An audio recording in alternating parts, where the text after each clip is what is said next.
السلام علیکم دوستو، آج کی کہانی بہت ہی مزے کی ہونے والی ہے، تو کہانی کو پورا سننے کے لیے میرے ساتھ رہیے گا۔ بڑھتے ہیں آج کی کہانی کی جانب۔ میرا تعلق پشاور سے تھا۔ میں بہت ہی زیادہ خوبصورت تھا، یہی وجہ تھی کہ جو کوئی بھی میری طرف دیکھتا ہی رہ جاتا تھا۔ میرا رنگ بہت ہی زیادہ سفید تھا، جس کی وجہ سے اکثر لڑکیاں مجھ پر مر مٹتی تھیں، اور میرا بھی دل ایسا تھا کہ ہر خوبصورت لڑکی پر اکثر میرا دل آ جایا کرتا تھا۔ جو کوئی بھی لڑکی مجھے مل جاتی میں اس سے دوستی کر لیا کرتا تھا۔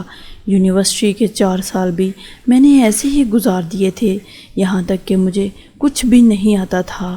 پڑھائی کی طرف میں نے بالکل توجہ ہی نہیں دی تھی، لیکن پھر بھی میں نے ڈگری مکمل کر لی تھی۔ میں جس لڑکی کے ساتھ بھی دوستی کرتا تھا، کسی نہ کسی حد تک میں اپنے مقصد میں کامیاب ہو جاتا تھا۔ یونیورسٹی پڑھنے کے بعد میں نے فیصلہ کر لیا تھا کہ اب میں ایم فل کروں گا، کیونکہ میں ان مشکلوں میں رہنا چاہتا تھا۔ اگر پڑھائی نہ کرتا تو ان چیزوں سے بھی دور ہو جاتا۔ انہی چیزوں کی وجہ سے میری زندگی اچھی گزر رہی تھی، اس لیے میں نے فیصلہ کر لیا تھا کہ میں یونیورسٹی میں دوبارہ داخلہ لے لوں گا۔ میں بہت مشکل سے دن گزار رہا تھا، میری زندگی دن بدن بور ہوتی جا رہی تھی۔ اب اس بات کو کچھ ہی دن گزرے تھے کہ میں نے ایم فل میں دوبارہ داخلہ لے لیا تھا۔ میری زندگی پھر سے ویسے ہی بن چکی تھی۔ اب میں دوبارہ لڑکیوں سے دوستی کرنے لگا تھا، لیکن انہی دنوں میری بہن کی شادی تھی۔ سب گھر والے بہت ہی زیادہ خوش تھے، کیونکہ کافی عرصہ کے بعد خاندان میں کوئی شادی آئی تھی۔ شادی کے سارے کام میں سر انجام دے رہا تھا، کیونکہ میرے علاوہ گھر میں کوئی بھی موجود نہیں ہوتا تھا۔ میرے ابا جان آج سے 4 سال پہلے انتقال کر چکے تھے، اس لیے گھر کی ساری ذمہ داری مجھ پر آن پڑی تھی۔ خیر، شادی کا دن آ گیا تھا اور میری خالہ بھی اس شادی میں آ چکی تھی۔ میری خالہ بھی میری ہم عمر تھی۔ میری خالہ کی شادی کو 3 سال گزر چکے تھے، لیکن ان کے پاس ابھی تک کوئی اولاد نہیں تھی۔ میں اپنی خالہ کی بہت ہی زیادہ عزت کرتا تھا، لیکن اولاد نہ ہونے کی وجہ سے خالہ ہر وقت پریشان رہتی تھی، لیکن شاید خالہ کی قسمت میں ہی ایسا لکھا تھا۔ میں اکثر اوقات خالہ کو صبر کرنے کا کہہ دیتا تھا۔ میرا اتنا کہنے سے خالہ بھی اکثر اوقات خوش ہو جایا کرتی تھی۔ ویسے بھی خالہ بہت ہی زیادہ خوبصورت تھی، لیکن ان کا شوہر ان کی قدر ہی نہیں کرتا تھا۔ آج تک میں نے خالہ میں ایسی کوئی کمی نہیں دیکھی تھی۔ میری خالہ بہت زیادہ خوبصورت تھی، انہیں دیکھ کر ایسا لگتا تھا کہ جیسے ابھی ان کی شادی ہی نہیں ہوئی۔ خالہ نے اپنے حسن کو بہت اچھے طریقے سے برقرار رکھا ہوا تھا۔ 30 سال کی عمر ہونے کے باوجود وہ بہت ہی زیادہ فریش لگتی تھی۔ میں نے اپنے خاندان میں ابھی تک خالہ جیسی کوئی لڑکی بھی نہیں دیکھی تھی۔ یہی وجہ تھی کہ آج کل میرا دل خالہ پر آیا ہوا تھا۔ میں ان کی خوبصورتی سے مکمل طور پر متاثر ہو چکا تھا۔ جیسے جیسے دن گزرتے جا رہے تھے، خالہ کو بھی اس بات کا علم ہو گیا تھا کہ میں ان کے ساتھ دوستی کرنا چاہتا ہوں۔ خالہ بھی اب جب کبھی بھی میری طرف دیکھتی مسکرا دیا کرتی تھی۔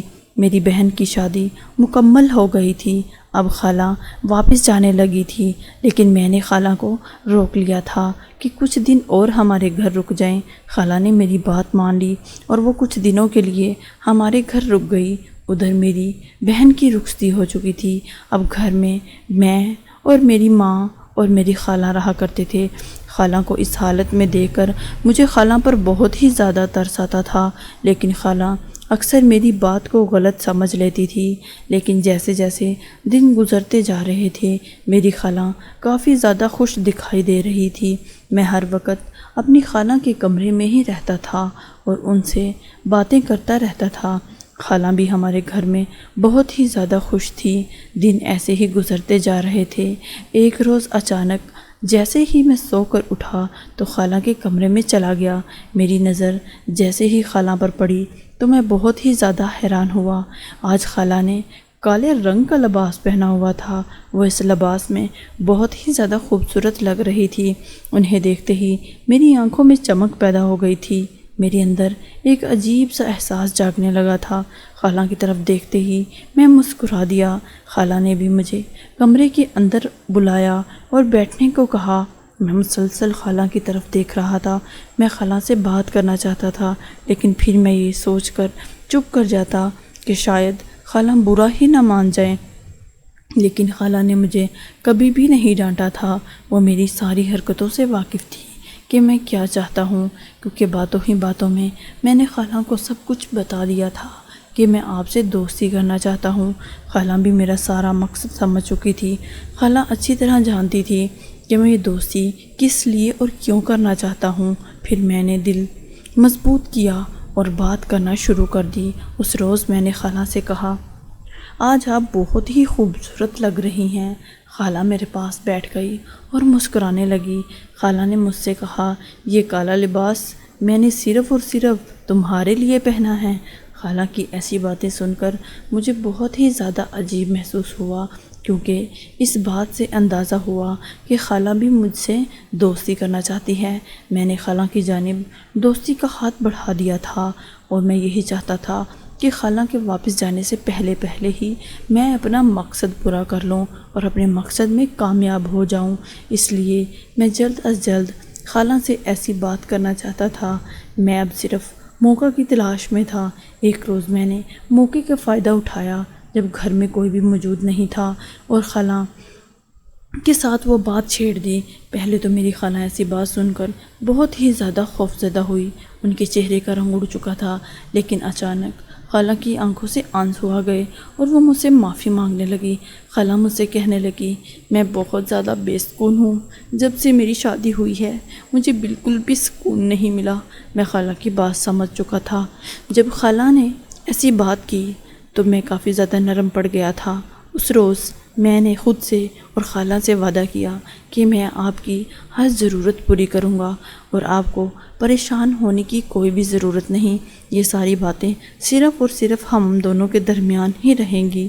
اس روز میں نے خالہ سے یہ بھی کہہ دیا تھا کہ آپ کو جتنے پیسوں کی ضرورت ہو میں آپ کو دے دیا کروں گا۔ جب خالہ کو میں نے اطمینان سے بات کی تو خالہ میری بات مان گئی۔ خالہ میری طرف ہر بات ماننے کے لیے راضی ہو گئی تھی۔ اس دن کے بعد سے خالہ کا لہجہ میرے ساتھ بہت ہی زیادہ نرم ہو گیا تھا۔ اب وہ ہر وقت میرا انتظار کرنے لگی تھی، لیکن میں خود کو خالہ کے سامنے بہت زیادہ کنٹرول کر کے رکھتا تھا، لیکن اب میں مزید انتظار نہیں کر سکتا تھا۔ اس روز میں خالہ کے کمرے میں چلا گیا۔ خالہ کھانا کھا رہی تھی۔ کھانا کھانے کے بعد خالہ میرے پاس آ کر بیٹھ گئی۔ میں اپنے مقصد میں کامیاب ہو چکا تھا۔ خالہ بھی مجھ سے بہت ہی زیادہ خوش ہو گئی تھی، لیکن مجھے ایک بات کا بہت ہی زیادہ افسوس ہو رہا تھا کہ میں پہلے ہی کاش یہ سارا کام کر لیتا۔ خالہ مجھ سے بھی زیادہ سب کچھ جانتی تھی اور مجھے بہت ساری نئی باتیں سکھا رہی تھی جو مجھے پہلے کبھی بھی نہیں پتہ تھی۔ ویسے تو میں بہت ہی زیادہ ماہر تھا، لیکن پھر بھی خالہ کی باتیں مان رہا تھا۔ خالہ بھی بہت زیادہ خوش ہو گئی تھی۔ انہیں ہر قسم کا سکون مل گیا تھا۔ اس دن کے بعد سے جب کبھی بھی خالہ کو موقع ملتا وہ مجھے بلا لیا کرتی تھی، لیکن میرے لیے پریشانی کی بات تھی۔ میرا رشتہ طے ہو رہا تھا، اوپر سے میری پڑھائی ختم ہو رہی تھی۔ جب میرا رشتہ طے ہوا میری خالہ بہت ہی زیادہ اداس ہو گئی تھی۔ مجھے خالہ کی اداسی سمجھ میں آ رہی تھی، لیکن اب میں اپنی خالہ کے لیے کچھ بھی نہیں کر سکتا تھا، کیونکہ میں ایک نئے رشتے میں بنتا جا رہا تھا۔ شاید خالہ مجھ سے یہی چاہتی تھی کہ شادی کے بعد بھی ہمارے درمیان وہ تعلقات قائم رہیں، لیکن میں ایسا بالکل بھی نہیں چاہتا تھا۔ اس روز میں نے خالہ سے وعدہ کیا کہ میں سال میں ایک دفعہ ضرور آپ کے گھر ضرور چکر لگا لیا کروں گا، لیکن میری بیوی کو میرا اور خالہ کے بارے میں سب کچھ پتہ چل چکا تھا، کیونکہ ایسی باتیں زیادہ دیر تک چھپی نہیں رہتی۔ میں نے مکمل طور پر خالہ سے تعلقات ختم کر دیے تھے، کیونکہ میں نہیں چاہتا تھا کہ میں اپنی خالہ کی وجہ سے اپنا گھر برباد کروں۔ اس روز کے بعد میں نے خالہ کو ہمیشہ کے لیے اپنے دل سے باہر نکال دیا تھا، لیکن آج بھی مجھے جب بھی وہ دن یاد آتے ہیں جو میں نے خالہ کے ساتھ بتائے تھے تو مجھے بہت ہی زیادہ سکون ملتا ہے۔ دوستو، کہانی اچھی لگی ہو تو چینل کو سبسکرائب کرنا مت بھولیے گا اور اسٹوریز کو زیادہ سے زیادہ شیئر کریں، بیل آئیکن کو پریس کر لیں تاکہ ہر آنے والی نئی کہانی کا نوٹیفیکیشن آپ کو بآسانی ملتا رہے۔ ملیں گے ایک اچھی اور عمدہ کہانی کے ساتھ۔ اپنا فیڈ بیک ضرور دیجیے گا۔ تب تک کے لیے اللہ حافظ۔